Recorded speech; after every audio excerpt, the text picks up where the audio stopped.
మనమంటే మన పేరు, మనం ఎక్కడ ఉన్నాం? ఈ మాట్లాడేటాడు ఎవడు? ఈ దేహమా? ఇందులో ఉన్నటువంటి జీవాత్మ మాట్లాడుతున్నాడు. నేను అంటే ఎక్కడ పెడతాను? చెయ్యి ఎక్కడ పెడతాం అంటే ఈ జీవాత్మ ఉన్న చోట ఈ దేహాన్ని, ఇది తాత్కాలికమైనటువంటిది, దేహాభిమానాన్ని పోగొట్టుకోవాలి. అలా పోగొట్టుకున్న నాడే ఏమవుతుంది? జీవాత్మకు పరమాత్మకు అనుసంధానం ఏర్పడుతుంది. జీవాత్మ వెళ్లి పరమాత్మలో ఐక్యమైపోతుంది. ఆ విషయం తెలియజేయడానికి కృష్ణ పరమాత్ముడు వాళ్ళకి ఏం చెప్పాడు? చేతులెత్తి నమస్కరిస్తేనే మీకు ఫలితం ఉంటుంది, కాబట్టి అలా నమస్కరించండి అని చెప్పి మళ్ళొక్కసారి చెప్పడం జరిగింది. అప్పుడు అనుకున్నారు వాళ్ళు, ఈయనేమన్నాడు? నా దగ్గర మీకేందమ్మా దాపరికం అన్నాడు. శృంగారవతులారా సిగ్గేలమిముగూడి విన్ననాటను పోలే విరిగినాడా ఎరుగరే మీలోన ఎప్పుడు ఉన్నాడా? ఏను చూడని మర్మమెత్తిగలదు వ్రతనిష్టలయ్యుండి వలువలు కట్టగా నీరు సొత్తురే మీరు నియతి తప్పి కాచాయని దేవి కళ్ళసేయుటగాగా ఈ రీతి నోము వారెందుగలరు? వ్రతము ఫలము మీకు వలసిన చక్కగా ఇంతులెల్లా చేతులెత్తి మ్రొక్కి చేరి పుచ్చుకొనుడు చీరలు సిగ్గువో నాడనేలా ఎగ్గులాడనేలా. సిగ్గుపడవద్దు, ఎగ్గు అక్కర్లేదు. మీరు చేసేదండి, మీరు పెరిగినటువంటి వాడిని చిన్నప్పటి నుంచి వాళ్ళంతా ఒక నిర్ణయానికి వచ్చారు. ఏముంది అంతా పరమాత్ముడు కదా, ఆయన దగ్గర దాచుకోవలసింది ఏముంది అనేటువంటి దేహాభిమానాన్ని విడిచినటువంటి వాళ్ళే వ్రతం చేస్తారు. ఎన్ని విఘ్నాలు వచ్చినా ఏం పోతాయి? ఆయన పేరు తలుచుకుంటే చాలు, విఘ్నాలన్నీ పోతాయి. వ్రతములు సేయుచు ఒక్క మాట ఎనయవ్వారిని విచారించిన వ్రతభంగంబులు మాను అట్టి వరదును వామాక్షులిక్షించియున్ గత చేలా ప్లవనంబు నేడు వ్రతభంగం పంతు శంకించి పాలలయస్తగరాజ్యలై సరసలీలన్ మృక్కిరిట్లందరు అందరూ నెత్తి మీద చేతులు పెట్టుకున్నారు. నమస్కరించి ఎదురుగా వచ్చి ప్రార్థన చేస్తే స్వామి ఏం చేశాడు? ఈ తల్లి వడుకుతున్నారు పాపం అని వస్త్రాలన్నీ వాళ్ళకి ఇవ్వడం జరిగింది. బాలలకు హస్తశీలిత బాలలకు నితాంత సీత పవనగమనాలోదలకు అంబరములు కృపాలుడు హరిచే భక్త పాలకుడగుటం. ఈ విధంగా వాళ్లకు ప్రాయశ్చిత్తాన్ని చెప్పి వాళ్ళ వ్రతాన్ని అమైందిగా. ఒకనాడు ఏం చెప్పాడు పరమాత్ముడు, కృష్ణ పరమాత్ముడు? అరే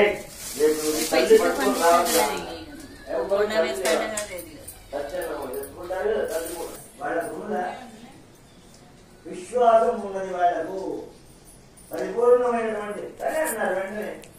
ఆయన గిరిగిరి దీపి మళ్ళీ ఆయన దగ్గర తీసుకున్నాడు. నమ్మిన వారికి తిరుగుతుండే ఎవరు మీరు అన్నారు. గొల్ల పిల్లలు ఏం కావాలి? కృష్ణుడు బలరాముడు వచ్చాడు, ఆకలి వేస్తుంది, అన్నం పెట్టమను. ఇప్పుడు అన్నం లేదు, పూర్ణాహుతి కాలే, ఏం కాలే, పెట్టడానికి వీలే, వెళ్ళండి, మీకు పని లేదా అన్నారు. ఆ బ్రాహ్మణుడు కసిరి కొడుతున్నారు. వాళ్ళు చెప్పారు కదండి, మా కృష్ణయ్య చెప్పాడు సౌత్రామణి అనేటువంటి దానికే ఈ నియమం ఉన్నదట, మిగతా వాటి యాగాలకు లేదట, పూర్ణాహుతి కాకుండా పెట్టవచ్చట. ఆ క్లారిఫికేషన్ కూడా ఇచ్చారు. అదంతా వెళ్ళండి వెళ్ళండి. వాళ్ళ కర్మకాండను పట్టుకున్నారు పాపం. ఎలా చేయాలి, ఏం చదవాలి, ఎలా ఏం మడంటే ఇవన్నీ చేస్తున్నారు. కానీ భగవత్ తత్వం అనేటువంటిది వాళ్ళు పట్టుకోలేనటువంటి వాళ్ళు, అమాయకులైనటువంటి. ఈ విధంగా వాళ్ళు వెళ్ళిపోయినారు. ఏమైనా ఏదిరా అన్నారు.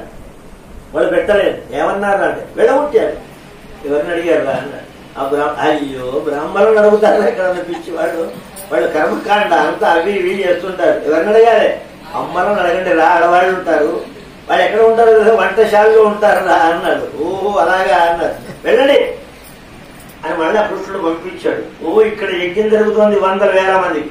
ఆ తర్వాత ఇదేంటి ఆశాల అక్కడెక్కడ ఉంటది, వెనక వంటశాల ఉంటుంది, అక్కడికి చేరారు వాళ్ళు. పిల్లలు తొంగి తొంగి చూస్తున్నారు. పూర్ణాహుతి సమయం అయింది, నైవేద్యం పెట్టాలి. అప్పటికి అమ్మలంతా చిన్న చిన్న పాత్రలు అన్ని వస్తువులు తీసుకున్నారు. నైవేద్యం పెట్టాలి కదా. అన్ని ఏర్పాటైంది. ఇప్పుడు ఎవరు వచ్చారు నైవేద్యం స్వీకరించడానికి? పరమాత్ముడు వచ్చి అక్కడ ఉన్నాడు. ఎవరికి చేరాలి? అది ఆయనకి చేరాలి. ఇప్పుడు అమ్మ దగ్గర చూస్తే ఎవర్రా అని అడిగారు. ఏం గొల్ల పిల్లలు అండి, ఏమైందిరా అన్నారు. ఏం కావాలి? కృష్ణుడు బలరా అన్నారు. ఒక్కసారి వాడు కృష్ణుడు వచ్చాడు. ఎక్కడ ఇక్కడికి చెట్టు కింద ఉన్నాడు అమ్మ అన్నారు. ఏం కావాలి? అన్నం కావాలి, ఆకలి వేస్తుంది బలరాముడికి కృష్ణుడికి. మేము కూడా ఒక 20-30 మంది ఉన్నామమ్మా అన్నారు. అలా వస్తప్ప అన్నారు. దారి చూపిండ్రా అన్నారు. అన్నారు. ఇంకా తలొక్క పాత్ర పట్టుకున్నారు 50 మంది అమ్మలు.